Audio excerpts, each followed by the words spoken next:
aquí. Eso es lo bueno.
Sí, la productora del evento. Ya está desocupado para que empiecen ustedes al montaje de la obra. De la barca. De la barca. Bueno, yo iba a Bernardo, ¿dónde está? No. Vamos a buscarlo a ver. ¿Tú qué estás haciendo, Víctor?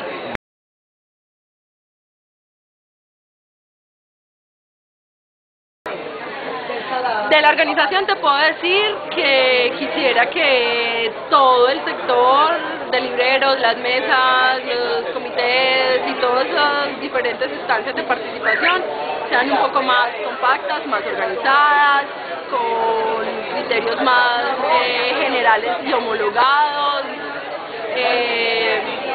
Eso nos ha dificultado un poco como la organización en términos de cambios cada 5, cada 10, cada 24 horas, entonces eso a veces vuelve más interesante las cosas, otras veces las vuelve un poco más difíciles. Pero ¿por qué no comentaste eso en las reuniones? Claro, en todas las reuniones las dijimos, lo que pasa es que había que avanzar, pues uno no se puede quedar ahí, por eso tú me estás, yo ya estoy expresando, es que yo ya, para mí ya acabó el evento, o sea. ¿Qué tropiezos has tenido a nivel de traer todo ese montón de cosas que hay que traer? Pues han cambiado expositores, no han venido expositores, han cambiado, se han ido conferencistas, entonces, bueno, pero en términos generales te puedo decir que en este momento estamos en un 93% exitosamente muy bien. ¿Contenta o...? Sin agua además, que era una de las cosas que más prevenidos nos tenía, nos ha hecho un día delicioso, a mí particularmente me gusta mucho el frío, entonces eso me da la posibilidad de estar muy tranquila y muy contenta. Pero también sé que es muy tranquilo para los libreros que no les llueva, entonces bueno, súper bien.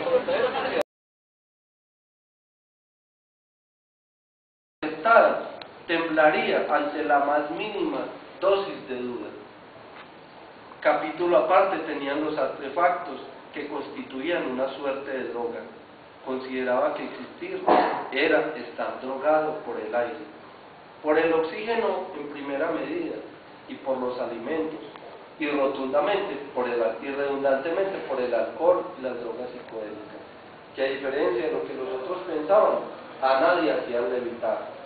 Solo mostraban el punto de vista apenas diferente sobre el mundo, nada que no estuviera absolutamente allí y que no revelara un juego de luz y sombra en un momento determinado.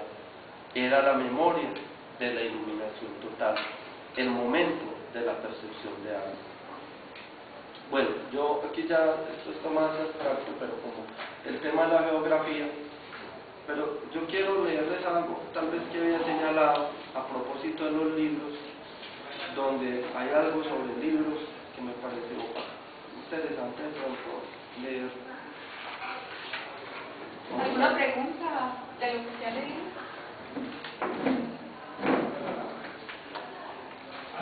O de la primera parte, porque es una novela que está escrita en 3 partes, Es una parte que es un monólogo de alguien que va a entregar un informe. Es como un poco esa idea pues que sigue diciendo de que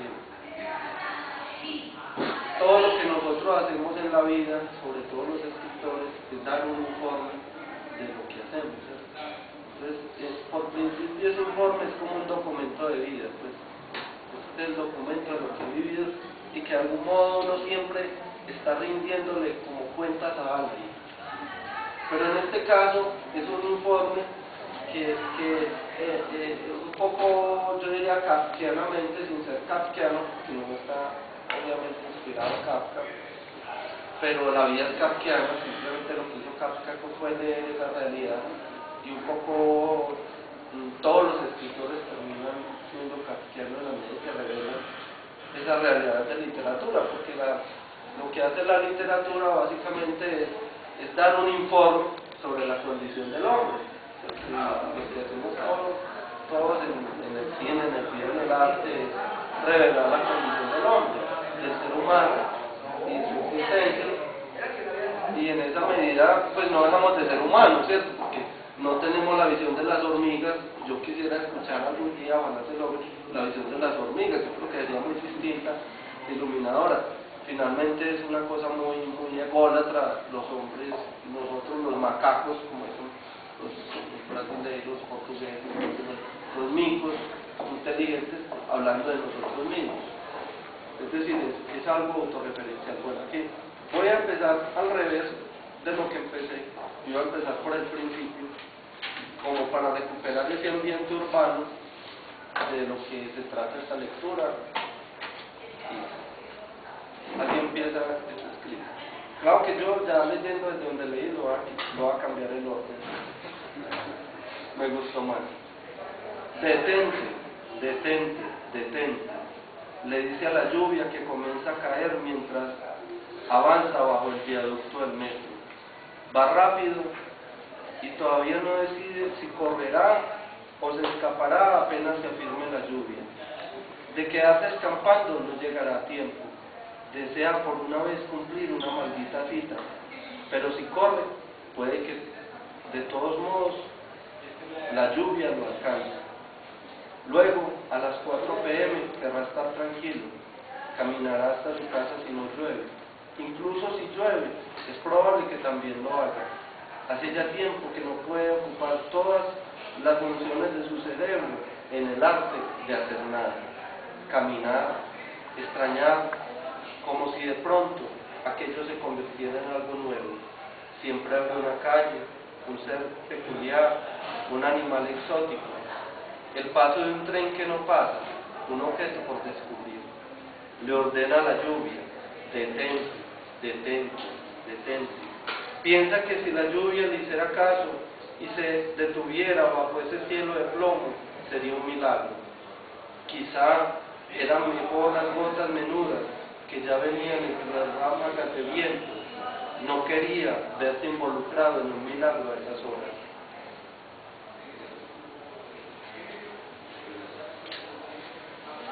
Voy a saltar otro. Decía la tradición norteamericana, que normalmente ellos no pasan por esa fase de la poesía. Y es muy peculiar que normalmente cuando uno ha sido muy aficionado, digamos, a cierto tipo de narrativas, cuando ya pasa el tiempo a uno se le cae. Es decir, uno se entusiasma mucho por las historias, por lo que cuentan, por esa narrativa, pero al final como que uno se queda después de un tiempo, y es porque les falta ese asiento en la poesía. Yo pienso que la narrativa no es otra cosa que una poesía en prosa, ¿cierto? Un poco la definición moderna de poesía es básicamente es decir, es una forma de la narrativa escrita en verso. Entonces eso quiere decir que el poeta debe construir, digamos, esa vida narrativa. Mi influencia, yo no sabría escribirla porque yo he leído de todo. Pues yo he leído, en una época, ahora leo menos, vida cotidiana me impide más estar leyendo, pero yo leía avasalladoramente de todo, o sea, los países del mundo. Me enfoqué mucho en un tiempo en los norteamericanos, sobre todo los del sur, un poco sin saberlo, siguiendo la línea de García Márquez, pero descubriendo otros escritores que quizá él no leyó. Por ejemplo, creo que tal vez no leyó en su momento, ¿verdad? Por ejemplo, a John Kennedy Toole, un gran escritor que, por ejemplo, descubrió New Orleans.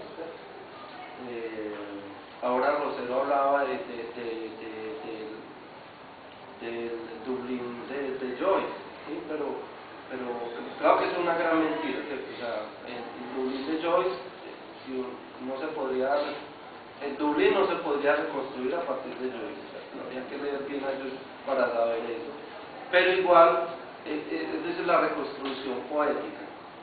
Y esa reconstrucción poética que hace, por ejemplo, John Kennedy Toole, es la misma que yo creo que Medellín no se podría reconstruir a través de mi libro, pero seguramente algunas esquinas, algunos ambientes, algunos lugares, algunos personajes podrían ser remitidos a través de este libro.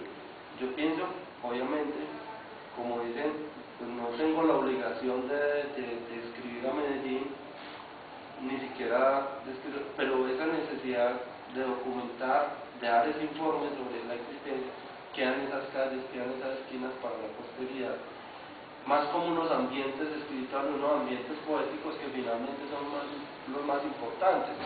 Yo a veces me pregunto, Víctor, que está acá con su cámara, es un escritor de la ciudad, digamos,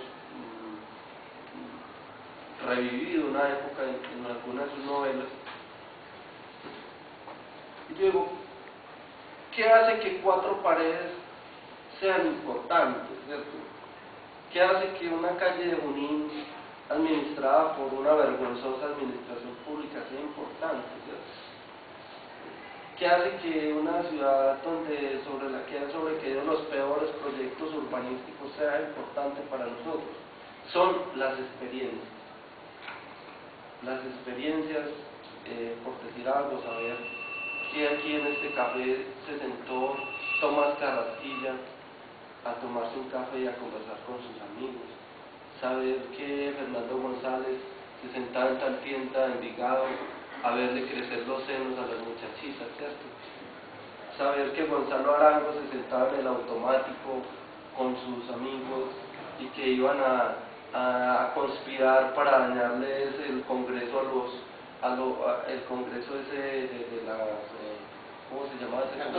Ese congreso católico que había en el Paraninfo de la universidad, y que allí iban a salir a quemar libros y a joderle la vida, o que se sentaban en Versalles, ¿cierto? A conspirar y a hacer cualquier cosa, como dice Fernando Vallejo, a comerse una flor imperial que posiblemente era mejor que los pasteles de Viena, ¿cierto? Dar testimonio de que había experiencias humanas, es un poco eso. Entonces el informe básicamente es como eso, pero también este libro trata de una realidad cruel, ¿cierto? Es como nosotros vimos, particularmente en Colombia, en una dictadura, nosotros vimos detrás de una cortina de hierro. Pues yo no he escuchado a nadie que haya hecho eso. Nosotros vivimos detrás de la cortina de hierro, donde nosotros hemos vivido durante casi 100 años con todas las libertades civiles, con una democracia feliz para mostrar, un país feliz para mostrar, pero con una democracia absolutamente negada, ¿cierto? Y en la realidad, entonces, es la vida de esos ciudadanos obligados siempre a presentar un informe, a cumplir con un informe, con la esperanza de poder seguir al otro día viviendo. Carlos, hay una preguntita, si no es impertinente, pero creo que sí es bueno aclarar lo siguiente. Ahorita hablamos del paso de la poesía a la prosa, ¿cierto? Mira que es algo un poco, no complicado, sino como de oficio mejor, porque la poesía es como muy sintética, ¿cierto? Muy te gusta un poema o no. En cambio, la prosa hay que trabajarla mucho, ¿cierto?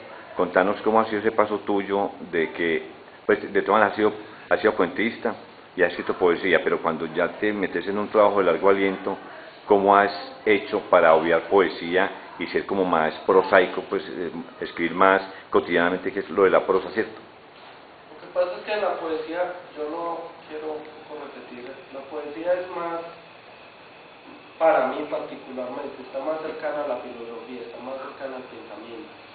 Y en la poesía es más un análisis de la palabra. No es que el poeta analice la palabra, porque la palabra surge inmediatamente, sino que la palabra es tenida en cuenta más en su esencia, digámoslo, plurisignificante. O sea, ahí es revelar el sentido profundo de la palabra. ¿Cómo decir? Como decía Antonio, como si fuera una crisálida. Es decir, la palabra es una crisálida que a través del poeta surge, y tú no sabes qué va a surgir de ahí, pero lo que va a surgir de ahí es la maravilla. El poeta tiene la misión, como si la palabra fuera un vidrio, un espejo, que ha sido llenado de tizne a través del paso de las culturas, y el poeta lo que hace es limpiar ese tizne y revelar el verdadero, digamos, la esencia de la palabra.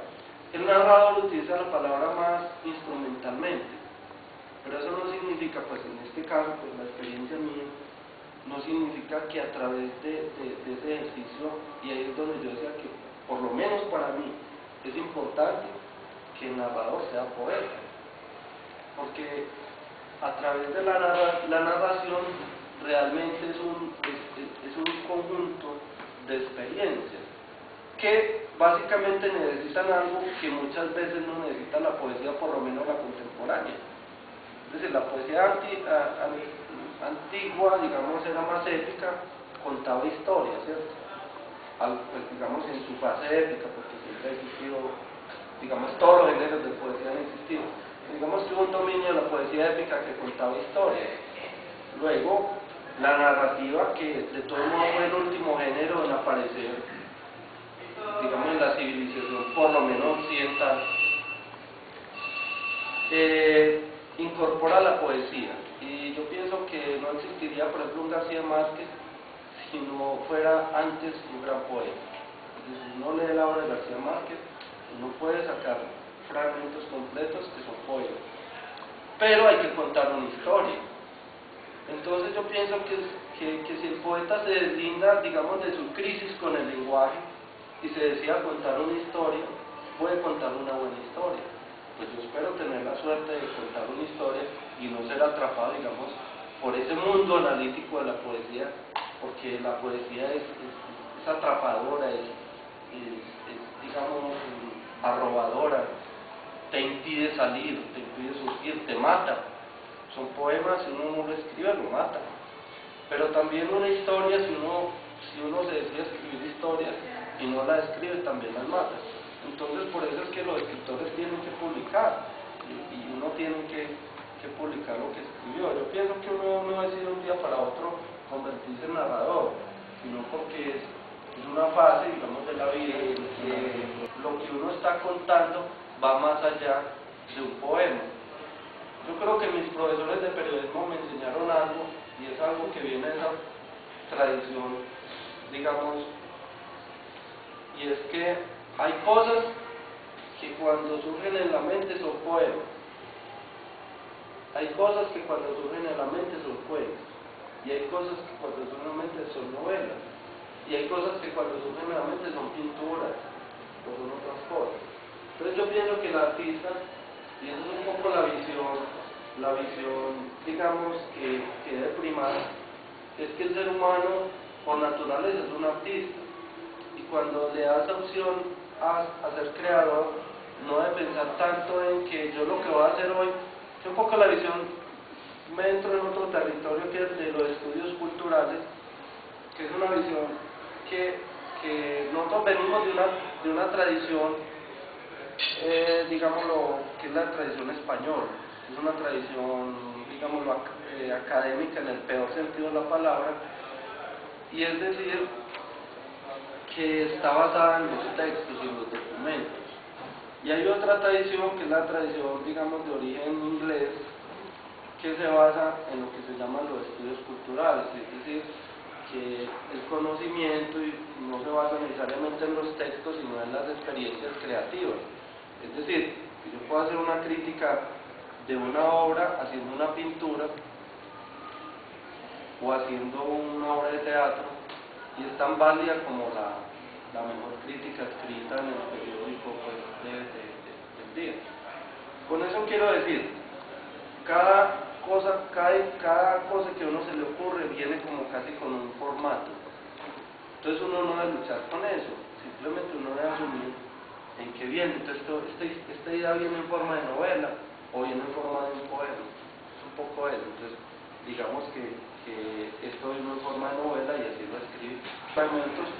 Si me permiten voy a leer el último pedacito, que es hablando un poco de los libros, para terminar, y ya seguimos y te termino de contestar. Vamos.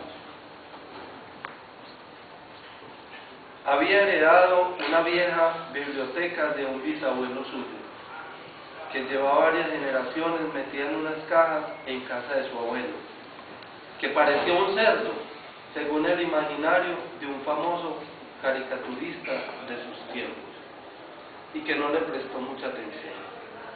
Pero él vio el arrume hasta regresar de un retiro espiritual, el cual abandonó prácticamente huyendo, al descubrir que se trataba de una secta religiosa de ultraderecha, que quería adiestrarlo en una hacienda de la sabana de Bogotá. Los libros en las cajas los halló ocupando su pequeña habitación, infestada ahora de ese polvillo delgado y molesto, emanada de los libros exhumados. Los que se habían disecado durante casi siglo y medio eran seguramente la causa de la rinitis que le había pronosticado la médica, aunque de momento eran solo hipótesis. Aquellos libros eran la herencia, pero él no se creyó esa historia. Sucedía que no tenían suficiente vergüenza para tirarlos, y de paso habían encontrado el candidato perfecto para cargar con el lastre una generación más. Por casualidad no había sido aficionado a la fotografía el viejo ese. ¿Qué tal un aparato para hacer daguerrotipos? El lastre contenía ante todo pastas carcomidas y libros a punto de tirar la toalla, de tanto ir de un lado a otro, de una casa a otra. Aquel es el lastre para que el barco no naufrague. 3 meses de meditación, y aquí que el barco había ido a parar a su habitación. ¿Bodega de qué se decía? ¿Meditación de qué? El maldito infierno, la puta tos. Intentó mover las cajas que estaban sobre la cama, pero vio que estaban prácticamente desfondadas, por lo que abandonó la pretensión de despejar la cama y se acostó a meditar sobre los libros que le tallaban. Libros, puta tos, meditación, la vida como herencia. La vida, se decía, es una trampa. Comenzó a ojear los libros viejos, el teatro de Moratín, con sus traducciones de Molière, un tomo de la Revolución Francesa, escrita por los ingleses. Ustedes imaginan los errores que eran sus enemigos naturales, obviamente. A Corinne Willis, que está en inglés, está en inglés ahora. Una edición de los últimos escritos de Alarcón, con cartas de un expresidente gramático, las vidas de Plutarco, las vejeces de Elalio Gónima, entre otras bagatelas, entre las que se hallaban una edición de Don Quijote de la Mancha, que no era tan antigua, pues había sido uno de los escasos libros que su abuelo había incorporado al detritus de la colección. Intentaba dormir, pero los libros le tallaban. Él no podía creer eso. 3 meses de meditación, el tiempo, el destino, como en un salto de garrocha, ascendiendo en la elipse, el desarraigo, luego la caída, santo o asesino. El destino era un muro, guiándolo siempre fuera del muro. Era una isla en el tiempo, y había llegado 100 años más tarde, cuando ya nadie esperaba, como Rip Van Winkle, la nave equinoccial del tiempo. Los últimos conocidos ostentando una vieja lápida y el mundo, ¿qué sería el mundo en 100 años? El último gran escándalo, la última enfermedad incurable, meditar, el último mismo invento, la última noticia, la gran vieja religión, el último gran escándalo. Medita y te dejarán una herencia. Medita y alguien te fabricará un lecho de faquir y deberás estar feliz mientras meditas, mientras los clavos se clavan en tu espalda, porque hay que preparar la gran sociedad para dentro de 100 años, pero solo bastará entrar en la burbuja. Cuando lo escribí no ocurrió después. Sí, es peligrosa la palabra. La palabra es peligrosa porque a veces lo que uno escribe sucede. Entonces, por eso es tan delicado escribir, porque a veces es uno convocar cosas. Pero lo que ocurrió, el marco de la novela es en más o menos los años 90, en Medellín, durante la construcción del metro y posterior a ella, ¿sí? Es decir, era una ciudad que fue marcada obviamente por la guerra de Pablo Escobar, una ciudad donde los poetas, de algún modo los escritores de la ciudad, Víctor, Lina, Corín, llegó en esos años a Medellín. Nosotros vivíamos en un ambiente de guerra total, pero los escritores defendieron el centro de la ciudad, virtualmente los escritores. Mientras la gente abandonaba en estampida la ciudad, fueron los poetas y los artistas los que de algún modo defendieron la ciudad. Nosotros vivíamos en un lugar que aparece acá en la novela, pero de pronto la que salga va a ser una novela pequeña. Esa novela tiene 3 partes, y de pronto lo que se va a publicar es la primera parte, pero en la parte segunda viene mucho esa etapa de por ejemplo, un bar donde nosotros íbamos, y nosotros, ese bar estaba todo el tiempo estaba amenazado de bomba. Es decir, hay una amenaza de bomba acá, entonces nosotros íbamos y mientras nos tomamos la cerveza, estábamos esperando que explotara la bomba. Pero la verdad era que cualquier lugar donde uno iba, probablemente iba a explotar una bomba, entonces uno no sabía dónde hacer. No, y eso fue, pues, lo que te estoy diciendo no es literatura, es totalmente cierto. O sea, las amenazas de bomba que tuvo la arteria fueron permanentes durante esos años, y eso no impidió que fuéramos, digamos, nosotros teníamos eventos como este y estábamos esperando que no explotara una bomba para que la gente llegara. Es decir, yo recuerdo, por ejemplo, que yo he trabajado como asesor de eventos literarios y culturales. Teníamos un congreso de educación en Cali, y antes de empezar el congreso secuestraron, ¿te acuerdas del secuestro de todos los de la María? El de la María. Pues yo soy un poquito más viejo de lo que parece.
acto poético, en el encuentro con el cuerpo, abriendo posibilidades con Antonina con todos los poetas. No te debes leer este tren. Sí, es muy salido. Prende la retina. Sí, así es, pero usted... ¿Qué lee usted? Vea, leo la importancia de alcanzar la vida eterna. Sí, pero aún así es nocivo. ¡Qué diantre de mesura! ¿Qué hace? ¿A qué se dedica? Me duele decirlo, soy actor, escribo, deambulo, paso la vida como puedo, como me dejan hacerlo. ¿Qué tipo de actor? ¿Qué cosas escribe? Me duele No se preocupe, porque todo lo que uno se propone lo logra. Claro, por algo me llaman perplejo. ¿A dónde se dirige ahora? A esconder mi cadáver. ¿Qué cadáver de amigo? No te equivoques, estoy muriendo por tú. Se está cayendo la noche, no podría explicárselo. Mejor así. Uno aprende de todo.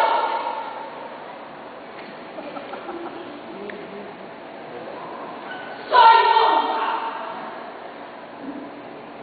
Tengo mi Dios y vivo muy bien. A mí la palabra bien que te quiero en la boca, viajo sin nadie. Dios está en su recámara y yo estoy tranquilo.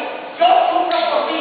Uno sufre porque quiere, porque no se ha dado cuenta de lo importante que es vivir. Mire el paisaje, Pero mío, ¿qué? ¿Están mirando ustedes que mi paisaje también tiene? el pecho, todo está hecho por Dios. Apuesto que a usted lo que le hace falta es un hogar. ¡Los pudo! Yo estaba angustiada hasta que me encontré al lado. Soy uno que va de la que soy potente. Ese es mi problema, tampoco. No lo digan ni lo mencionen. Santa Teresa de Jesús. Estamos llegando a donde se baja. Mucho más adelante. Joven, inteligente y hasta algo agradable. Respira confianza, no tengo retraso. ¿Me escuchan? ¿Alguien quiere cambiar de sitio o este viaje amarrado? ¿Por qué no leemos hablar? Que pierdo la voz y el cerebro. Yo no sé actuar, yo no sé hablar, yo no sé decir. El testimonio está válido. Algún recuerdo hay herido a mis oídos. Oye, me murió hace tiempo, además tengo calor, mucho calor. Y esto aquí en Colombia debe ser el infierno. Puede quitarse la ropa, señor. Yo viajo desnuda y no se me nota. ¿Hasta cuándo, señores? ¿Hasta cuándo permitirá usted? ¡Milagro! ¡Milagro! ¡Ha creído! ¡Está usted loca! ¡No! ¡Loca de amor! Usted acaba de confirmarme el...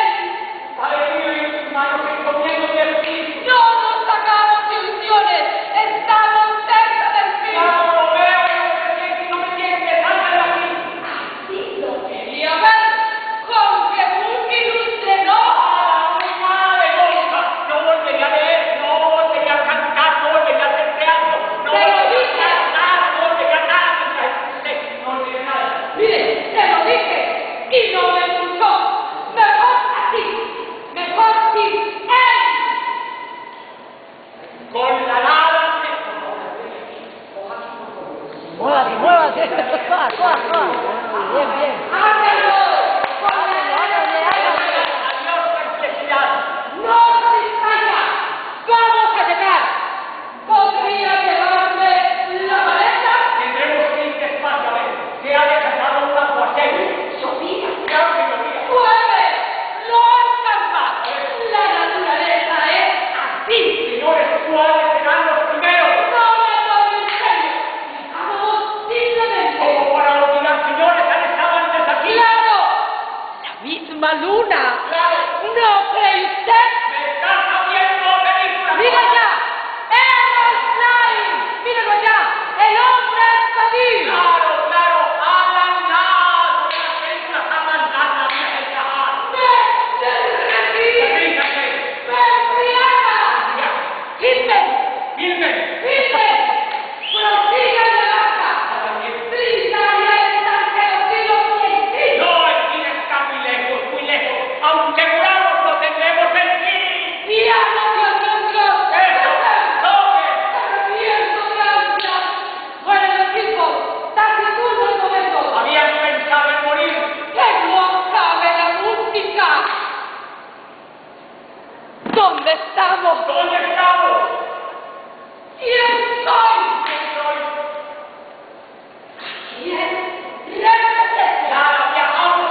Víctor, ¿tú qué tal? ¿Cómo te ha parecido la organización, todo este evento? Hombre, este evento realmente pues ha contado con una programación magnífica. La organización siempre ha sido una oportunidad realmente para que Medellín se luzca. Ah, muy bien. ¿Y Confama de qué manera está con nosotros? Pues Confama, como siempre, está participando con préstamo de material bibliográfico de toda su red de bibliotecas. Acá podemos encontrar pues, los libros actualizados, los libros que están en cualquier sede de Confama se pueden prestar desde esta sede. Igualmente vamos a tener una conferencia que tiene que ver con la producción literaria en el entorno de Medellín.